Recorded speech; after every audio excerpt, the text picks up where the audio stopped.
Com uma luzinha vermelha quando isso acontece. Agora sim, bom, estamos aqui ao vivo, né? Hoje é dia 13/5, é uma sexta-feira 13, então, para quem vai ser avaliado, eu ficaria com o pé, né, um pouco preocupado, né? Um pé atrás, né, pô? Conta do dia, um pé atrás. Mas a gente vai começar, tá? E fé, tenham fé. Vamos lá, então. Bom, Peraí, calma. Ansiedade, controla aí. Eu vou inicialmente me apresentar, né? Então, sou o professor Hamilton Vieira, eu sou o presidente da banca e o coordenador desse projeto de pesquisa. Aqui nós temos, em ordem alfabética, a Gabriela Lima Ribeiro e o Vitor Brandão Silva. Eles são os apresentadores, os candidatos, né? Aqui no caso, ao bacharel em Educação Física. Então, essa é uma etapa requerida para a conclusão do curso. Então, esse é o trabalho de conclusão do curso que eles vão apresentar. A banca examinadora ela é composta pelo professor Dr. Vitor Lage, que também é membro do LPTF, é um parceiro nosso nos nossos estudos e professor da Universidade de Brasília. E nós temos também aqui na banca examinadora, inicialmente um membro suplente, mas um membro suplente presente, né, aqui presente, que é o caso do Rafael. O Rafael é aluno de pós-graduação, vinculado ao programa de pós-graduação em Educação Física da UNB, estudante, mestre, né, e estudante de doutorado. Então, a gente vai dar início à apresentação. Regularmente, o tempo de apresentação são de apenas 15 minutos. Eu até gostaria de, embora não tenha combinado com vocês, possa ser uma surpresa, eu queria estender um pouquinho a mais, alguma coisa entre 15 e 20 minutos, para que vocês tenham tranquilidade para expor o trabalho de vocês e tranquilidade também para, se necessário, se a gente tiver alguma intercorrência aqui, a gente tem esse tempo para corrigir. Eu vou ficar aqui no backstage, já continuo aceitando mais pessoas que estão pedindo acesso aqui, acabei de aceitar mais uma aqui. E nesse momento, depois eu vou dar sequência, vocês então têm esses 15 minutos de apresentação. Na sequência, então, eu vou convidar o professor Vitor Lage para estar fazendo a avaliação crítica dele, e o professor Rafael posteriormente, tá? A palavra, então, é com vocês. Fiquem à vontade. Maravilha. Obrigado aí, professor. Vamos iniciar. Como o senhor já me apresentou, eu sou o Vitor. Sejam todos muito bem-vindos. Em parceria com a aluna Gabriela, nós estamos apresentando hoje o nosso trabalho de conclusão de curso sobre índice bilateral de força de membros inferiores, uma comparação entre homens fisicamente ativos e atletas amadores. Se tiver qualquer problema com o slide, qualquer coisa que vocês não estiverem ouvindo, é só falar ao longo da apresentação. Primeiramente, vamos falar um pouquinho sobre o salto vertical, que é uma das formas mais práticas e populares de se avaliar a força muscular de membros inferiores. O desempenho desse salto, ele é muito associado ao desempenho esportivo e tem sido muito utilizado para monitorar o efeito de programas de treinamento recentemente.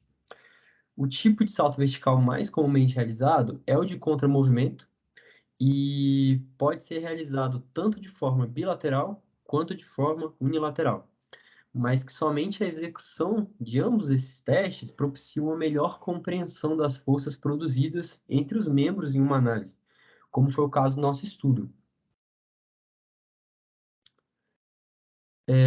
A partir da realização desses testes, é possível então calcular o índice bilateral de força, que é a razão entre a força produzida bilateralmente e a soma das forças produzidas durante os saltos unilaterais.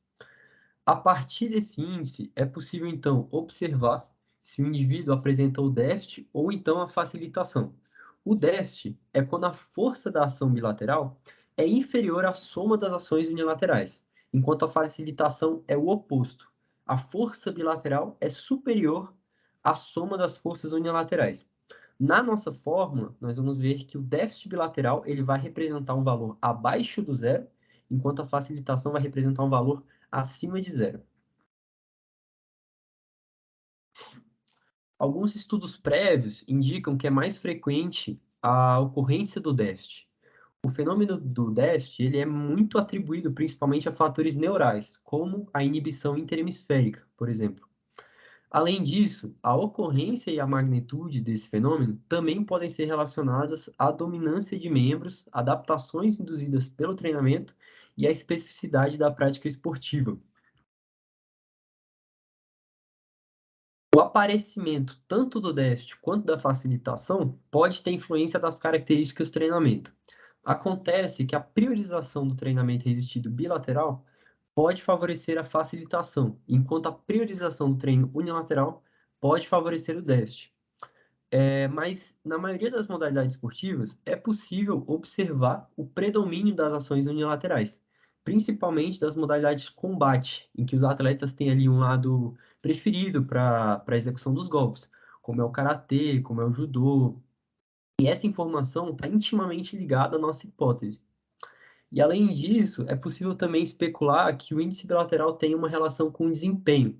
Nós encontramos na literatura, como vocês podem ver, correlações negativas entre o índice bilateral e o Special Judo Fitness Test. Ou seja, nesse caso da pesquisa do Conze e seus colaboradores, e quanto maior o déficit, menor o desempenho específico para aquele teste, tanto para os arremessos do oponente, quanto para as capacidades anaeróbicas e aeróbicas. Mas claro que isso depende de diversos fatores, nós vamos discutir um pouco mais adiante. Agora eu gostaria de passar a palavra para a Gabriela, para ela seguir adiante. Bom, boa tarde. Diante do explorado pelo Vitor, o objetivo do nosso trabalho foi investigar a força produzida em salto uni e bilaterais, bem como o índice bilateral de força de membros inferiores em homens fisicamente ativos e atletas amadores de esporte de combate, tendo como objetivos específicos verificar a força unilateral e bilateral produzida pelos membros inferiores durante o salto com contramovimento. Além disso, comparar o IBF entre homens fisicamente ativos e os praticantes de esporte de combate. Para isso, nós formulamos a seguinte hipótese: atletas amadores de esporte de combate, quando comparados aos fisicamente ativos, possivelmente apresentarão um maior déficit bilateral devido a uma maior quantidade de treinamentos unilaterais realizados. O nosso estudo foi quantitativo, observacional e transversal, e a nossa amostra foi definida de modo não probabilístico e por acessibilidade, sendo então seu tamanho determinado por conveniência. Para isso, foram selecionados homens entre 18 e 35 anos de idade, livres de problemas osteomioarticulares, que inviabilizassem a realização de saltos verticais com esforço máximo. Bem, tais participantes visitaram o laboratório de força em 3 ocasiões, 2 para familiarização com saltos e uma para obtenção das medidas. Eles foram alocados em 2 grupos, os atletas amadores de esporte de combate e os homens fisicamente ativos. Os atletas estavam engajados em alguma modalidade de combate há pelo menos 2 anos, com uma frequência semanal de pelo menos 3 vezes na semana, né? Os participantes fisicamente ativos, eles tiveram que responder o Questionário Internacional da Atividade Física, o IPAC, e foram convidados a participar do estudo, caso realizassem em seu cotidiano atividades físicas com intensidade vigorosa por pelo menos 75 minutos semanais ou em uma intensidade moderada por pelo menos 150 minutos. Além da coleta de dados, os participantes também foram informados sobre os procedimentos e assinaram um termo de consentimento livre esclarecido. E, além disso, foram instruídos a não realizarem atividades físicas de intensidade vigorosa nas 48 horas que antecederam os testes do laboratório no dia 3, no dia 1, 2 e 3, aliás.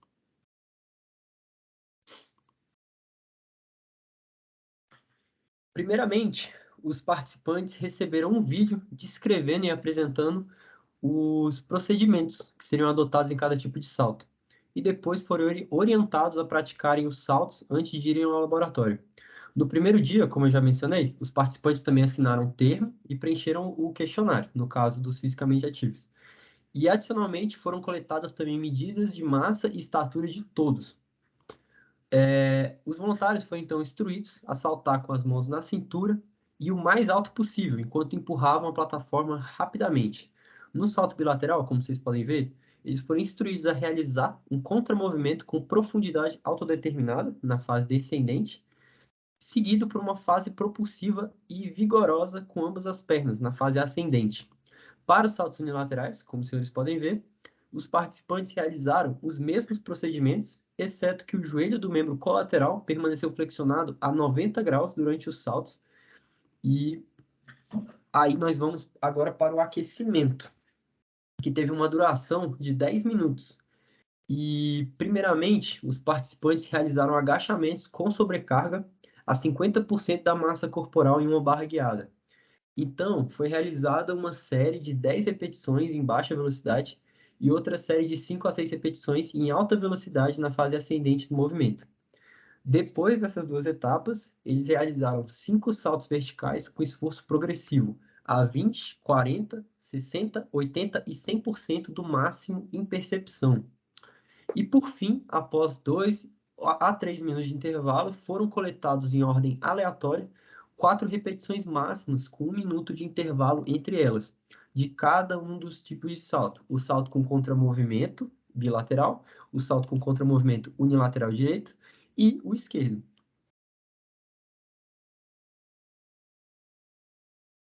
Bom, os saltos foram executados sobre uma plataforma de força que registrou a força de reação contra o solo a 1000 Hz. Posteriormente, os dados foram analisados com um script em linguagem Python, devido ao seu software ser livre. Então, a força média líquida produzida na fase propulsiva dos 4 saltos de cada tipo foi obtida.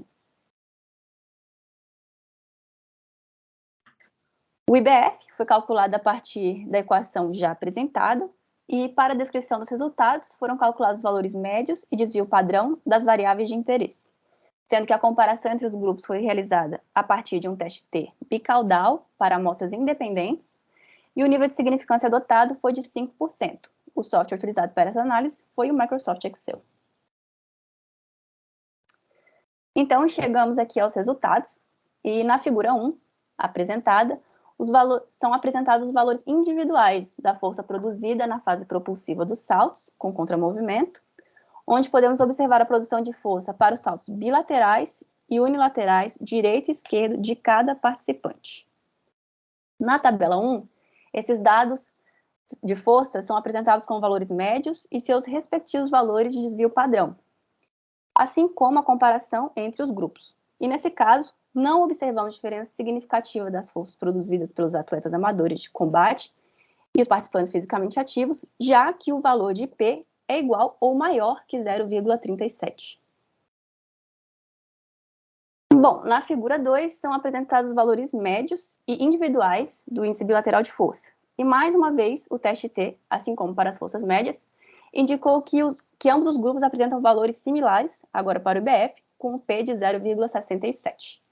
Com esse gráfico, é possível notar que apenas um participante apresenta facilitação bilateral, enquanto os demais apresentam déficit bilateral, ou seja, valores negativos para o IBF, como o Vitor havia dito no início da apresentação.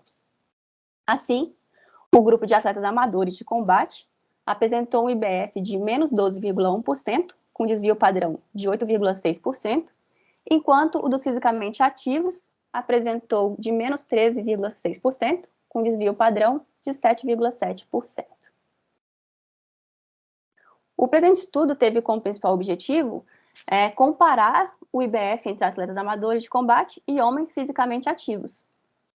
Então, vendo a literatura, outro estudo demonstrou por meio do CMJ que atletas de judô apresentam valores superiores de déficit bilateral, em torno de menos 35%. Além disso, outro estudo com jovens fisicamente ativos engajados em um treinamento de resistência pliométrico, apresentaram um IBF de menos 21,76%, que difere dos nossos resultados. Mas isso pode ter relação com o fato de terem sido encontradas divergências metodológicas entre esses estudos e o nosso estudo. Esses estudos utilizaram a força pico, enquanto nós utilizamos a força média, porque outro estudo aponta que a força média seria uma medida mais representativa do esforço muscular, desempenhado durante testes dinâmicos, que no caso seria a melhor representação de todo o movimento do salto. Outro ponto relevante é que os estudos comparativos não excluíram a força-peso das análises. E como a força-peso é uma constante, ou seja, não é uma variável sob o controle do sistema neuromuscular, é possível especular que isso possa atenuar a capacidade de encontrar possíveis diferenças entre os grupos devido à influência da força-peso. Além disso, a inclusão da força-peso nas análises impede a comparação com estudos que avaliaram a força produzida por grupamentos musculares isolados, como o joelho, incluindo até mesmo outros estudos de IBF voltados para membros superiores.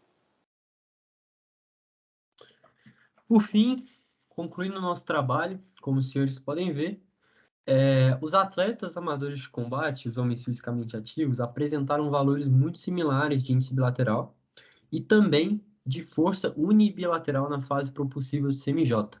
É uma amostra muito homogênea. Além disso, 41 dos 42 participantes apresentaram valores negativos do índice bilateral de força, ou seja, o déficit, como foi previsto na literatura.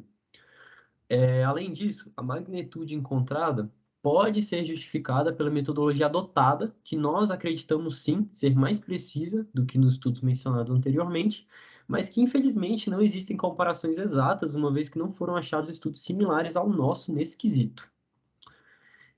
Seria também interessante que pesquisas futuras explorassem outras variáveis do salto vertical, como, por exemplo, a força pico, a velocidade, o impulso e a potência, e a relação desses índices e as variáveis que expressam o desempenho no salto, como o índice de força reativa, a potência média na fase propulsiva, a altura do salto e também o momento na decolagem.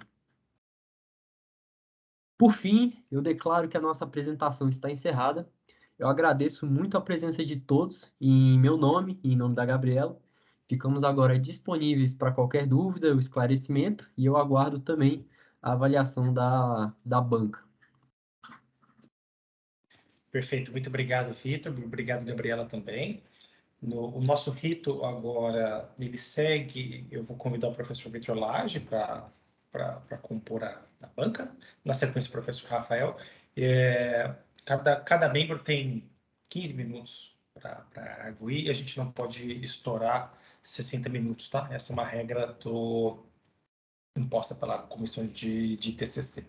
De qualquer maneira, eu vou, então, dar prosseguimento agora. Então, gostaria de convidar o professor Vitor Lage, que é graduado em Educação Física pela Universidade Federal de São Carlos, e aí vocês vão notar, assim como eu, eventualmente um R puxado, porque ele também, depois disso, foi para a FAMERP, lá na FAMERP, onde ele fez doutorado em Ciências da Saúde. O professor Vitor Lage teve essa formação inicial, atualmente ele é diretor científico da Federação Paulista de Karatê do Tradicional, a FPKT, e atualmente docente da Faculdade de Educação Física, aqui na UNB, e membro do Laboratório de Pesquisa e Treinamento de Força. Professor Vitor Lage, fique à vontade, seja muito bem-vindo e já agradeço sua atenção e disponibilidade conosco. Ô, senhor. Boa tarde, pessoal. Obrigado, eu que agradeço. Fico muito feliz de poder ajudar e espero que a gente consiga fazer alguma contribuição. De imediato também agradecer essa parceria junto com o professor Hamilton, junto com o professor Rafael, que me deixa muito feliz, apesar da minha recente frequência reduzida no laboratório, né? Mas aí já estão todos de sabido o motivo pelo qual eu ando mais sul, tá bom? Vamos lá. Vou conversar com vocês primeiro, parabenizar, viu, Gabriela e Vitor, vocês... queria eu ter feito um TCC assim, né? Até brinquei com o Arthurzinho, que vem depois aí logo na sequência, né? Mérito do esforço aí do próprio Hamilton, né? Como orientador, pessoa mais perfeccionista e é uma baita dedicação dele para formar cada um de vocês. Então é um mérito da equipe, né? Vocês dois e o orientador, com certeza. Então, queria eu ter feito um TCC assim, e é muito gostoso ver a qualidade de vocês, não no trabalho somente, sabe, mas a apresentação toda. Dá para ver o esmero, o esforço de vocês para fazer isso, poxa, vocês falam bem, não é comum. Eu sei que ao vivo é mais complicado, né? Mas não é fácil, né? E uma qualidade muito legal de tudo, assim, da apresentação, bom gosto, etc. Então, agora eu estou falando sobre a avaliação didática de vocês. Então, desse ponto de vista, parabéns pelo trabalho de vocês. É muito, muito legal poder ver isso pelo laboratório. Para eu conseguir enxergar o que eu fiz de anotação, eu vou diminuir a telinha aqui, então, às vezes, se vocês fizerem movimentos, eu não vou ver. Peço que se eu tiver alguma coisa que vocês queiram responder de pronto, acionem o microfone, porque assim eu consigo ver, tá bom? Vamos lá. Bom, eu achei muito legal a construção de vocês e, de cara, também dizer que, assim, extremamente bem construído, a formação toda, a escrita de vocês é muito boa. É bem comum ver isso no TCC e, com certeza, também aí um excesso de zelo, excesso no bom sentido, né, do nosso professor Hamilton, que traz isso. Eu vou ser muito pontual, até porque eu achei que o trabalho está excelente. Eu vou ser muito pontual, comentar algumas coisinhas assim rápidas e pontuais, por favor, me entendam bem. Primeiro, você escreveu aqui no primeiro dia, os participantes responderam o IPAC. E eu acabei vendo que o IPAC não aparece em nada, assim, não vi o IPAC em lugar nenhum. E se ele fosse um critério de exclusão, não sei ao certo, né? E se todos responderam mesmo, só os fisicamente ativos para serem considerados fisicamente ativos. Então, pelo que eu li ali, vocês já descrevem isso. Mas talvez fosse bacana explicar qual foi o uso dele, se foi apenas para isso. E se foi um outro uso, talvez descrever a amostra, né? Fazer esse perfil da amostra. Que incorre numa outra coisa que eu também senti falta, foi o perfil da própria amostra. Se a gente está falando de salto, assim, eu acho que era legal saber, por exemplo, a estatura deles, né? Ver um perfil amostral, pelo menos mostrando os dois grupos, se há alguma diferença no peso, né? Na massa corporal, na estatura, e talvez seja relevante do IPAC ou algo similar que vocês possam ter o dado já em mãos, né? Então, talvez isso possa ser colocado, porque às vezes não, isso interfere bastante, né? Na capacidade de produção de força, então acho que seria bacana, talvez citar isso, e só citar teve ou não teve, talvez seria bacana colocar. E a idade também, obviamente, apesar que eu conheço a amostra, sei que não vai ter, mas vale a pena colocar, que eu acho que vocês já têm isso aí pronto faz tempo. E avaliar com o professor Hamilton se é relevante o que eu estou falando, tá? Então, depois vocês fazem essa ponderação. Às vezes eu estou aqui falando bobagem. Gostei dos gráficos, achei eles de bom gosto. Dá para ver os resultados individuais de cada um, não é? E, pontualmente, falar sobre a introdução, assim, eu vi que vocês colocaram, assim, que a especulação sobre o uso dele e a performance. Mas eu achei que vocês poderiam, só não vender aqui, mas é só a ideia, tá? Vocês poderiam vender melhor a importância desse índice, né? Eu acho que ele deveria ter um pouco mais de cativar a pessoa, sabe? Porque no final, a gente sabe que é uma variável simples, vocês escolheram, simples não, uma variável que vocês escolheram como foco, vocês responderam a pergunta objetiva, então o trabalho está muito bacana. A pergunta, a hipótese foi respondida, ok, acabou, direto ao ponto.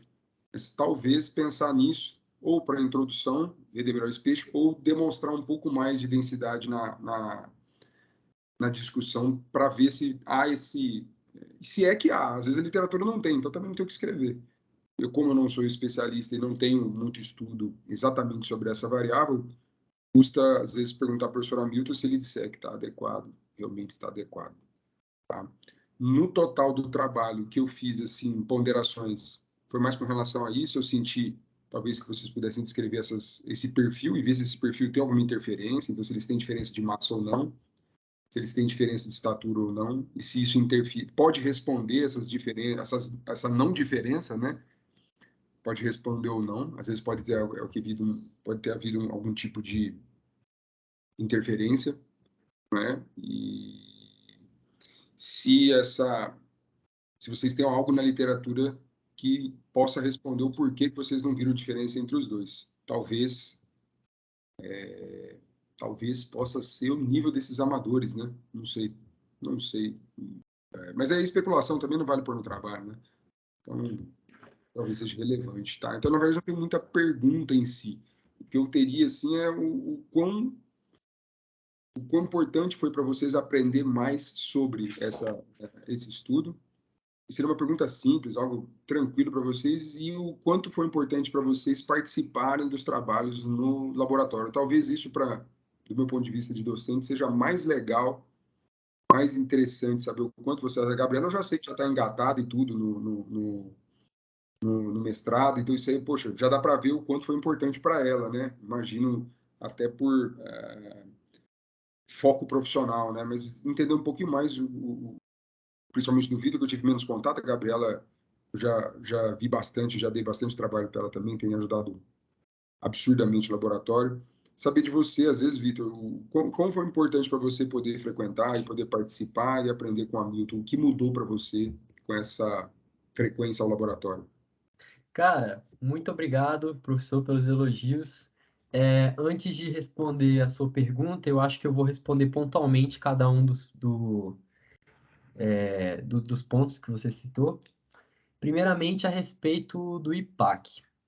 O IPAC, deixando assim mais claro, nós aplicamos sim somente para o grupo dos fisicamente ativos, uma vez que o grupo dos dos atletas amadores de lutas, eles tinham que ter uma frequência mínima de 3 vezes na semana. Então, nós já inferimos que eles eram fisicamente ativos. E aplicamos o IPAC no outro grupo para ter certeza que eles também eram, se não ia vir algum sedentário, alguma coisa que podia fazer um outlier na amostra ou causar algum viés. A respeito ao perfil dos voluntários, realmente eu achei, vendo agora a sua análise, que faltou a estatura. Mas eu gostaria de explicar a massa, por que nós não colocamos a massa. Na verdade, eu e a Gabriela, nós iríamos colocar a massa, porém, nós decidimos trabalhar com a resultante de força e não com a resultante mais o peso, que é o que o estudo do Cons e seus colaboradores e o do Bishop fez também. E por título de curiosidade, nós fizemos os cálculos com a resultante mais o peso, e por título de curiosidade, deu resultado exatamente não, mas muito similar ao do Cons e seus colaboradores. Ou seja, essa diferença se deu por conta da massa, porque nós ficamos pensando, pois é, vai ter um cara mais pesado que vai fazer mais força na plataforma e pode causar algum viés. Então vamos trabalhar só com a força resultante, porque provavelmente nós vamos estar excluindo algum viés. Então, nós, por conta disso, deixamos de citar a massa. Realmente eu achei que faltou falar um pouco da estatura, porque, querendo ou não, é importante, né? A respeito da especulação, da relação do índice bilateral de força com a performance, foi porque eu decidi usar essa palavra porque eu achei um pouco curioso os resultados dessa amostra do CONS. Por quê? Porque, pensa comigo, os atletas de luta, eles apresentam maior índice de treinamentos unilaterais e, consequentemente, apresentam um maior déficit bilateral que o normal. Beleza.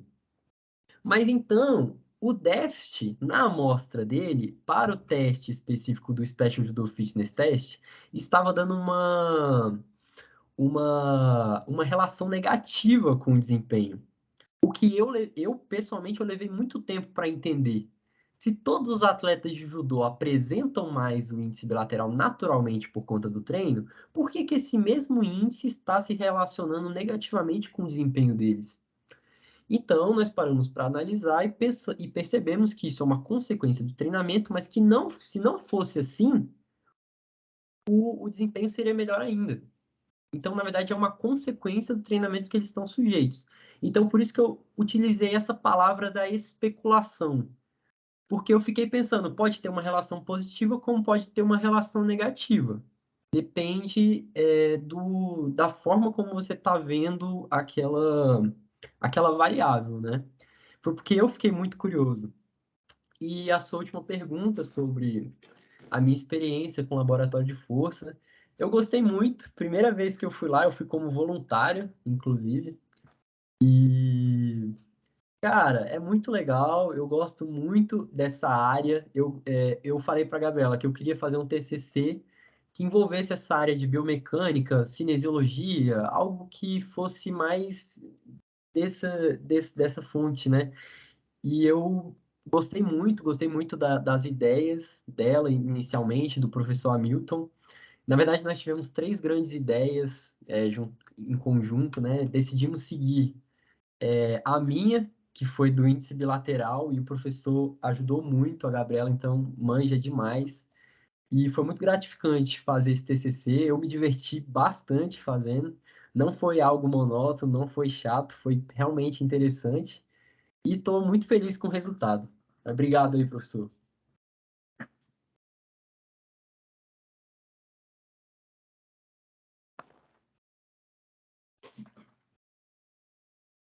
Bom, estou voltando aqui. Eu imagino que, eu não sei se a Gabi quer se manifestar a respeito de algum dos questionamentos do professor Vitor. Não sei também se o professor Vitor encerrou a arguição dele. Encerrou? Gabi, você quer complementar Não, alguma é coisa? só realmente é, afirmar que o que o Vitor já disse em relação à questão da massa, a gente optou por usar a resultante. Então, a gente achou que não era relevante trazer justamente a especificação da amostra em relação à massa, justamente porque a gente estava excluindo isso da nossa análise. Mas em relação à estatura, eu acredito que seja importante, justamente porque a profundidade do agachamento é autoselecionável. Então, dependendo da altura do participante, esse agachamento vai ser muito diferente. Então, realmente faz diferença a gente exemplificar isso na amostra. Em relação à experiência do laboratório, eu gostei bastante de trazer o Vitor para cá, ele ajudou bastante nesse TCC e fez toda a diferença fazer esse TCC em dupla aí, Vitor, valeu. Eu que agradeço, pô. Eu não sei se eu entendi, talvez eu não tenha entendido direito. Eu acho que quando o professor Vitor estava se referindo sobre as características dos participantes, era a descrição da amostra, tipo, idade, massa, Não, isso é porque a gente não trouxe isso, às vezes essa variância que a gente encontra na estatura pode ser interessante para ele conseguir identificar qual é o público mesmo que está participando da pesquisa. Entendi. Mas aí eu até realmente sugiro que vocês incluam isso, que geralmente uma informação básica, né? Aqui a gente está incorrendo no fato de que a gente já conhece tão bem a amostra, sabe exatamente, e aí a gente, não vamos colocar, mas é para um trabalho de TCC que depois vai ser lido por outras pessoas que não têm tanta familiaridade com esse grupo de pessoas, é importante que a gente mencione, tá? Então, acho que era basicamente isso. E aí eu vou passar, então, agora a fala para o professor Rafael. O professor Rafael, ele é também graduado em Educação Física, especialista em musculação e treinamento de força, em 2011. Eu imagino eu aqui não fala, mas acho que é o nosso curso, né, da UNB. E o professor Rafael, além de ser membro do LPTF, também acumula uma série de outras atividades, como, por exemplo, ele é professor da Secretaria de Educação aqui do Distrito Federal, também tem atuação no Centro de Iniciação Desportiva de Futsal, é professor adjunto da Uniprojeção e está envolvido em várias outras atividades. Então, professor Rafael, fica à vontade também. Boa tarde a todos. Boa tarde. Primeiro, obrigado, Hamilton, pelo convite. Nem sempre o suplente fala, mas eu tenho um tempinho aqui, vou fazer algumas considerações. Obrigado, Gabriela, pelo convite. Obrigado, Vitor. Parabéns pela apresentação. Acho que nem o próprio professor Vitor Lage comentou, finalizar dessa forma um TCC é de muita felicidade, assim. Um trabalho enxuto, com uma boa apresentação, é selar toda uma caminhada. Isso a gente tem visto dentro do nosso laboratório, com a Ana, semestre passado, e agora com a Gabriela e com o Vitor, tá? Parabéns. Bom, fiz algumas anotações, eu tenho algumas perguntas. Eu lembro que essa foi uma dúvida que que o professor Hamilton levantou, estava junto com a Gabriela no dia. Será que é diferente? Porque esse déficit bilateral acontece, a soma dos membros de forma unilateral é maior do que feito de bilateral. E será que acontece com salto? Enfim, foi o primeiro estudo que eu estou vendo diretamente com salto, que eu estou tendo acesso, tá? Apesar do Alisson já ter feito algo relacionado. Bom, algumas perguntas. Isso que o professor Vitor colocou, extremamente importante, a descrição da amostra, tá? Peso, o que diferencia o atleta amador do fisicamente ativo? Porque não houve diferença em relação ao déficit bilateral, tá? Será que esse atleta amador, ele é totalmente recreacional? Quanto tempo de treino para ele se caracterizado como amador? Por que ele foi caracterizado como amador? É tempo de treino? É participação ou não em competições? E tentar especular por que não houve essa diferença, tá? Aí a primeira pergunta para os dois é a seguinte: a prevalência do déficit bilateral. E vocês trouxeram alguns estudos do CONS, por exemplo, que o déficit bilateral foi muito alto, do Bishop, o déficit bilateral foi muito alto. Aí a pergunta: esse déficit bilateral foi muito alto por conta da metodologia utilizada, ou vocês acreditam que o resultado deles é igual ao de vocês? Eu acho que a Gabriela pode querer complementar isso, mas justamente isso que você falou. Nós tentamos fazer segundo a metodologia deles e deu um resultado muito parecido. Então, eu estou acreditando que é uma amostra bem similar. A respeito da nossa amostra, os nossos fisicamente ativos e os nossos atletas estavam muito similares, o que a gente acha que, assim, talvez não fosse a amostra mais representativa para ambos os grupos, porque, querendo ou não, o nosso estudo, como todos os estudos, tem algumas falhas metodológicas, como, por exemplo, nós não especificamos o tipo de luta, nós colocamos diversos tipos de luta, qualquer luta, e não separamos por idade, enfim. E isso pode ter causado uma interferência nesses resultados e pode ter feito com que os grupos se aproximassem ainda mais. Mas eu acredito que se o estudo do CONS eles tivessem feito com uma metodologia similar à nossa, retirando o peso, retirando a massa, inclusive, eu acredito que os resultados seriam muito similares aos nossos. Mas eu acho que a Gabriela vai poder explicar isso um pouco melhor que eu.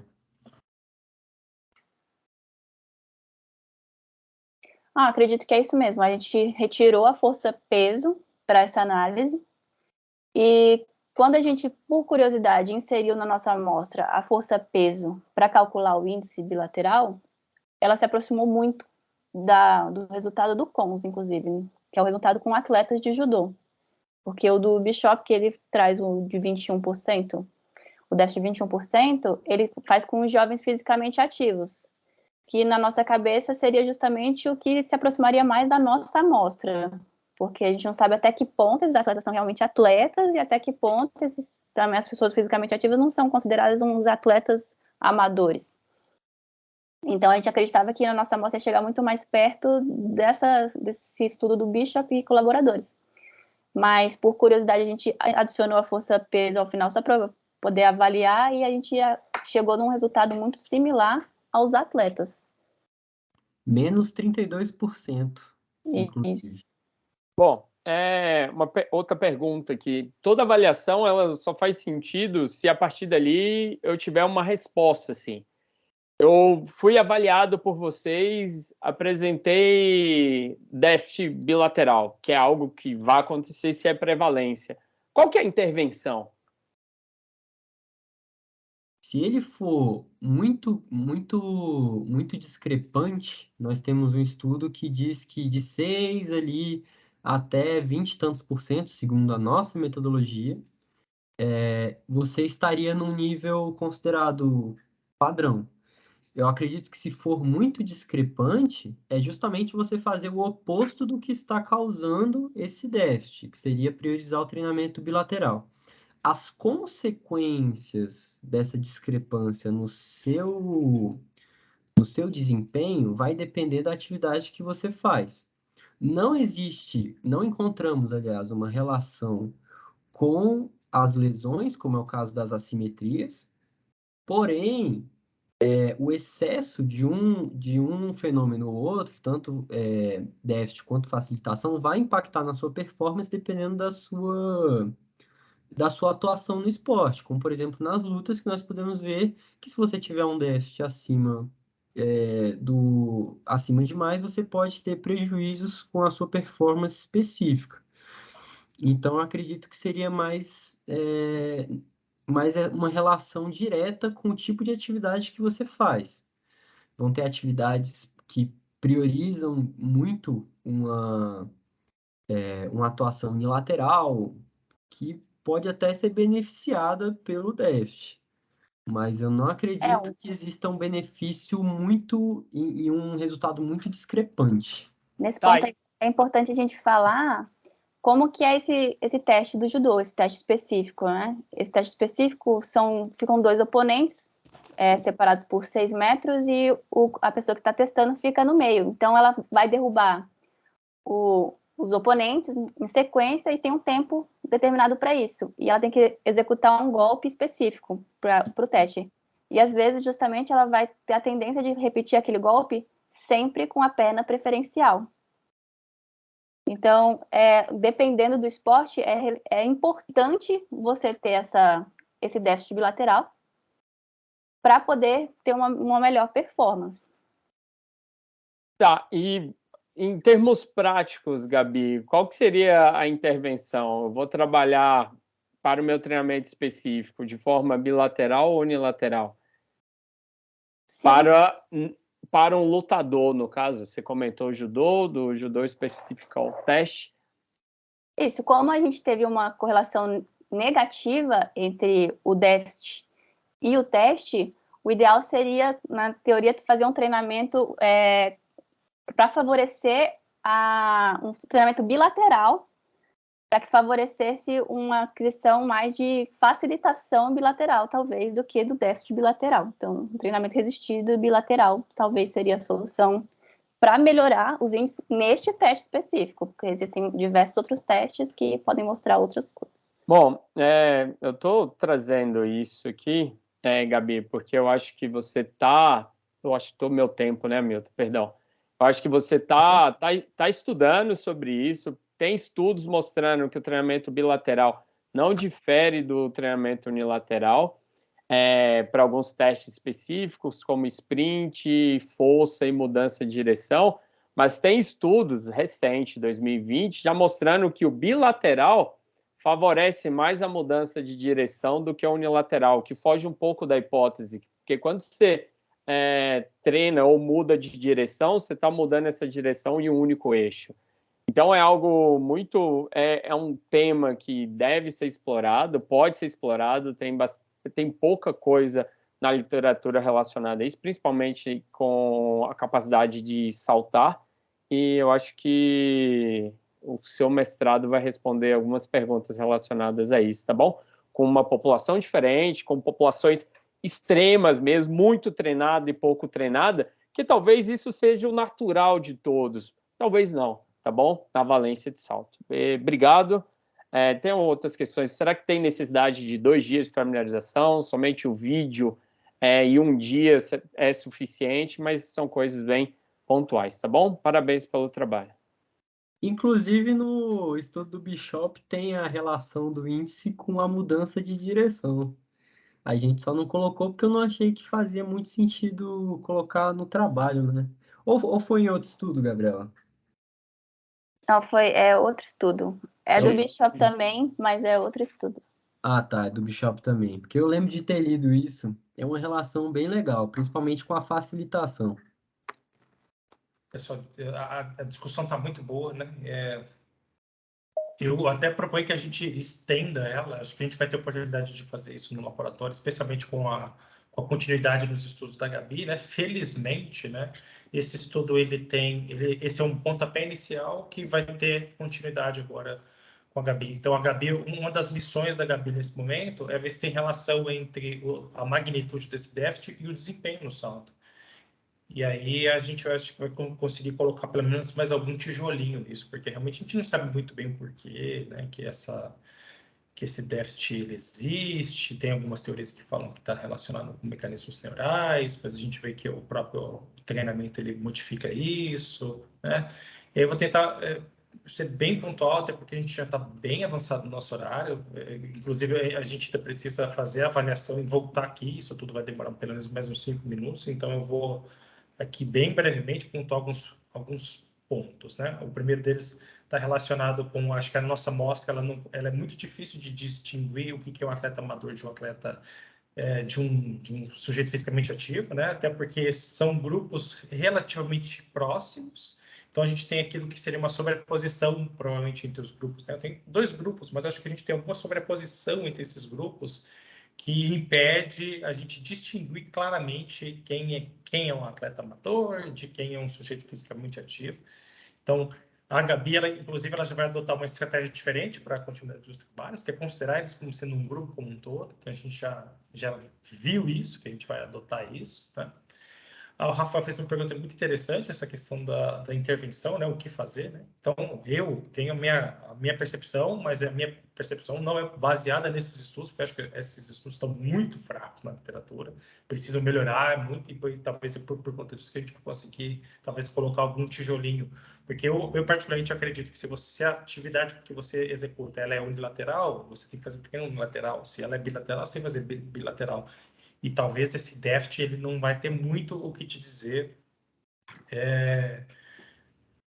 se isso é bom, se é ruim, mas talvez eu acho que o próximo estudo da Gabi ela vai conseguir mostrar mais alguma coisa nesse sentido. E aí o Rafael questiona essa questão, será que precisa de 2 sessões de familiarização para o salto? Essa é uma ótima pergunta, né? Talvez sim, se tratando de salto unipodal. Eu falo com tranquilidade não para o salto bilateral, mas para o unipodal, eu acho que sim, porque as pessoas não são habituadas e a gente teve muita dificuldade para as pessoas estabilizarem, especialmente com a perna não dominante. No caso, a gente não tem essa distinção entre dominância, porque tem a relação de preferência e dominância, que são coisas distintas. A gente notou que, especialmente com a perna esquerda, as pessoas tinham muita dificuldade. Então, talvez essas pessoas sim precisem de 1 ou 2 sessões de familiarização, tá? Eu vou, então, convidar agora a audiência a permanecer nessa sala. Vocês podem ficar à vontade. Inclusive, eu sugiro que vocês já comecem a definir o pós-TCC. Já vão marcando aí, tá? Quando eu voltar, quero saber já o que vai acontecer no pós-TCC. E aí eu vou tentar fazer uma manobra aqui no Teams, que eu vou tirar o professor Vitor e tirar o Rafael automaticamente. Vou ver se eu consigo fazer isso aqui agora. E aí a gente faz esse rito de avaliação que é necessário. Rafael, sala 1, Vitor Lage, sala 1, atribuir, vou tentar, acho que tomara que dê certo. E aí eles vão ser automaticamente mobilizados para lá. Deixa eu ver se é isso mesmo. E aí a gente volta dentro de alguns instantes já com a nossa decisão, tá? Então, a banca vai se reunir aqui secretamente na sala privada, vai tomar essa decisão aí muito importante e volta dentro de alguns instantes. Acho que já deu certo, porque o Rafael já foi para lá. Acho que o Vitor também já foi, então só falta eu ir para lá.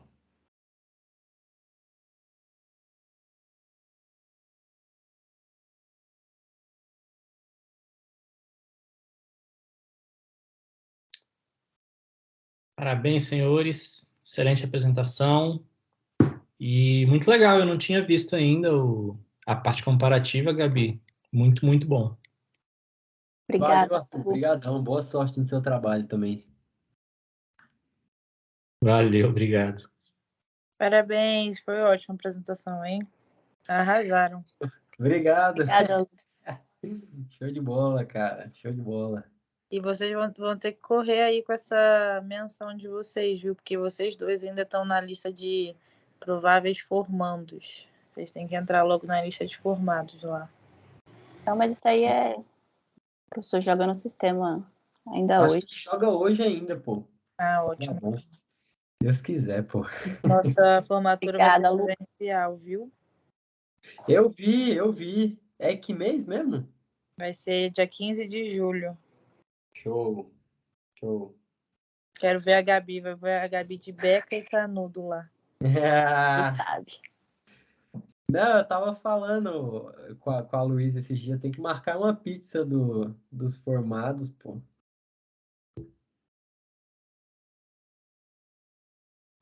Essa pizza aí eu boto fé, hein?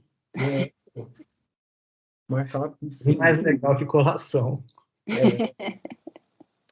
Colação é burocracia, mas é legal.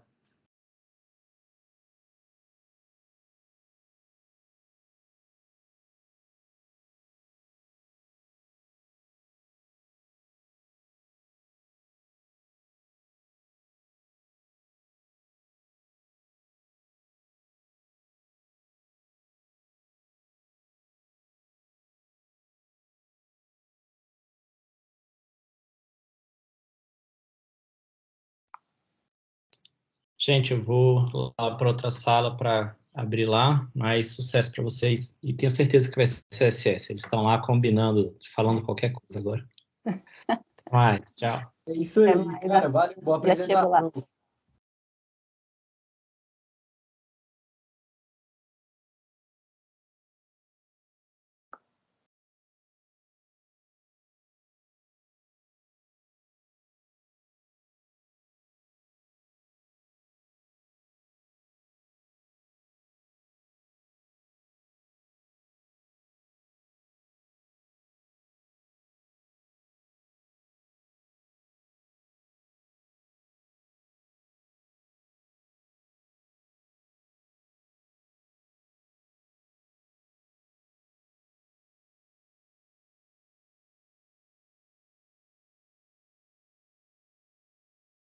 Salve aí de Melo. Pedi um salve, irmão. Salve você.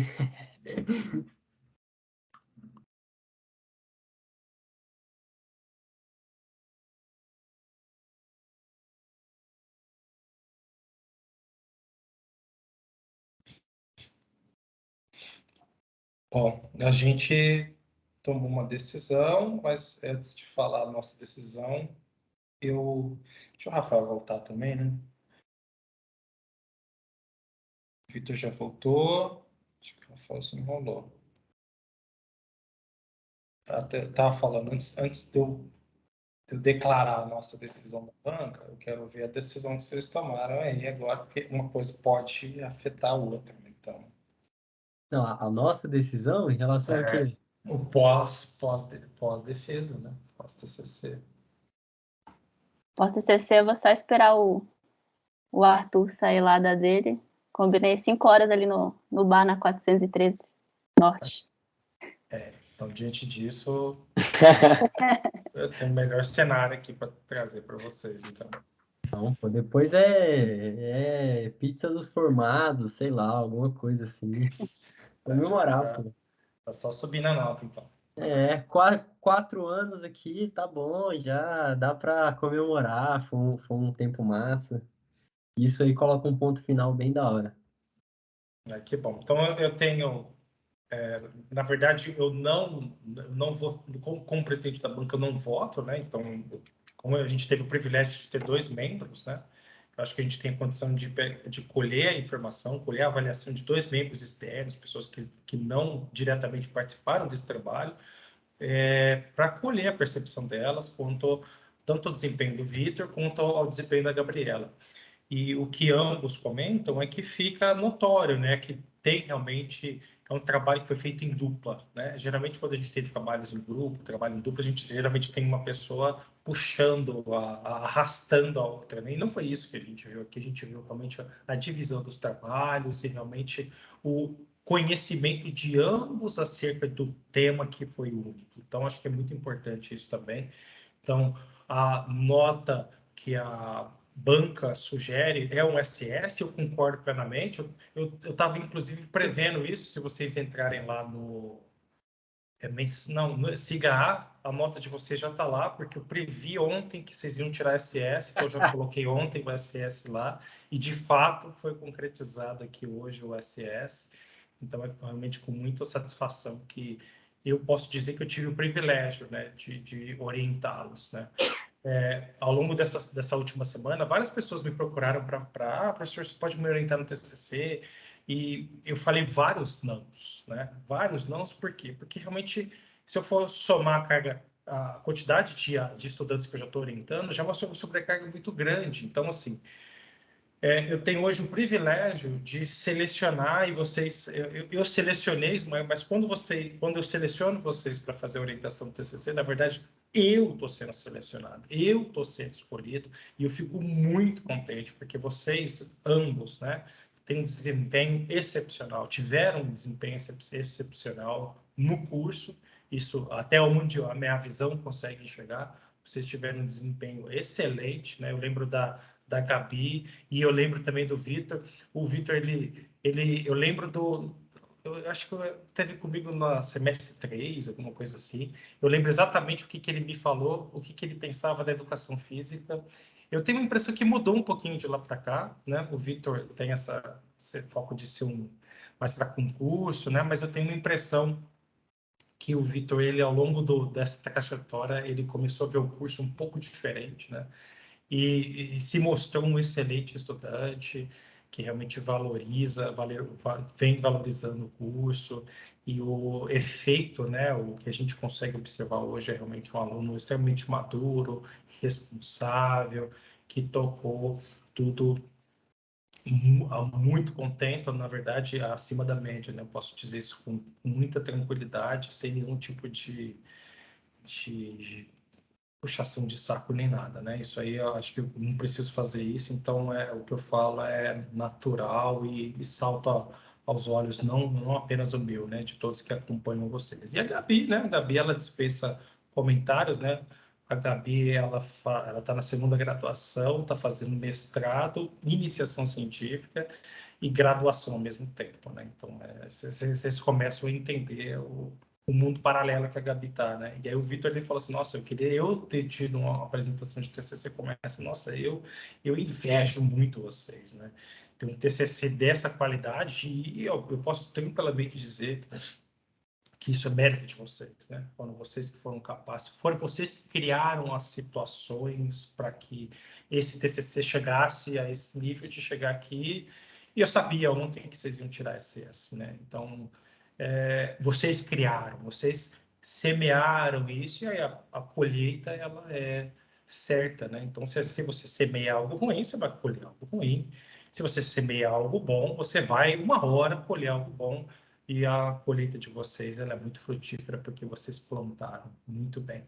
Então, só tenho a parabenizar. A gente tem uma banca de TCC agora na sequência, então eu nem poderia estar me alongando tanto, né? Mas eu queria passar a fala para vocês. Eu só peço que seja diferente da minha fala, mais breve, mais sucinta, porque eu realmente me alonguei, porque eu estou emocionado com o ótimo desempenho de vocês, tá bom? Você passou a palavra para a gente ou para a banca? Para vocês. Obrigado, professor, por tudo. Foi excelente a nossa colaboração nesse TCC. Eu agradeço demais a compreensão, a paciência. Mudou bastante minha visão durante o curso. Eu ainda estou estudando para concurso, mas hoje eu estou trabalhando em uma assessoria de triatlon. Tô com perspectiva de continuar trabalhando após formado. E tá muito legal, tô gostando demais. Foi um curso que, assim, pô, me achei. Não me vejo fazendo outra formação hoje. Então, assim, foi muito massa. Obrigado por todos aí que me fizeram melhorar aí ao longo do curso. E é isso. Muito obrigado. Inclusive, foi uma área de TCC e da educação física que eu mais gostei, assim, foi essa área da biomecânica, da cinesiologia, também da fisiologia, mas essa área foi muito massa. Muito obrigado. Agradecer aí ao professor Hamilton pela oportunidade de hoje estar no Laboratório de Treinamento de Força, e agradecer a todo mundo do laboratório também, que me ajudou durante esse processo. Todo mundo sempre colaborou, sempre que eu precisei de ajuda, estava todo mundo pronto a ajudar. Então, obrigada a todos os membros do laboratório. E acho que agora concluir uma etapa e continuar nesse caminho que eu tenho muita Acho que eu tenho muito a aprender ainda também nessa área. E obrigado a Gabriela, porque sem ela esse TCC não ia rolar, velho. Valeu. É uma dupla, vocês se completam. Gente, obrigado, realmente. Ali, o Vitor está falando de churrasco, a Gabi já falou do bar, o Vitor falou de pizza, e eu vou cobrar vocês por tudo isso. Show de bola, professor. Vamos... Gente, obrigado, realmente. Eu vou encerrando aqui a nossa sala, tá? E aí eu já estou vendo que já tem uma outra sala aberta aqui para a gente ir para o TCC agora do Arthur. Então eu faço o convite, né, que as pessoas que estão aqui presentes para também acompanhar agora a defesa do Arthur, que é um orientado do professor Vitor Lacho, tá? A gente vai trocar de posição agora. Gente, obrigado. Tchau, A bom final de gravação, semana. a gravação ficou Parabéns. disponível? A gravação ela vai ficar salva aqui no nosso Teams, inclusive eu vou interromper ela agora. E aí depois a gente pode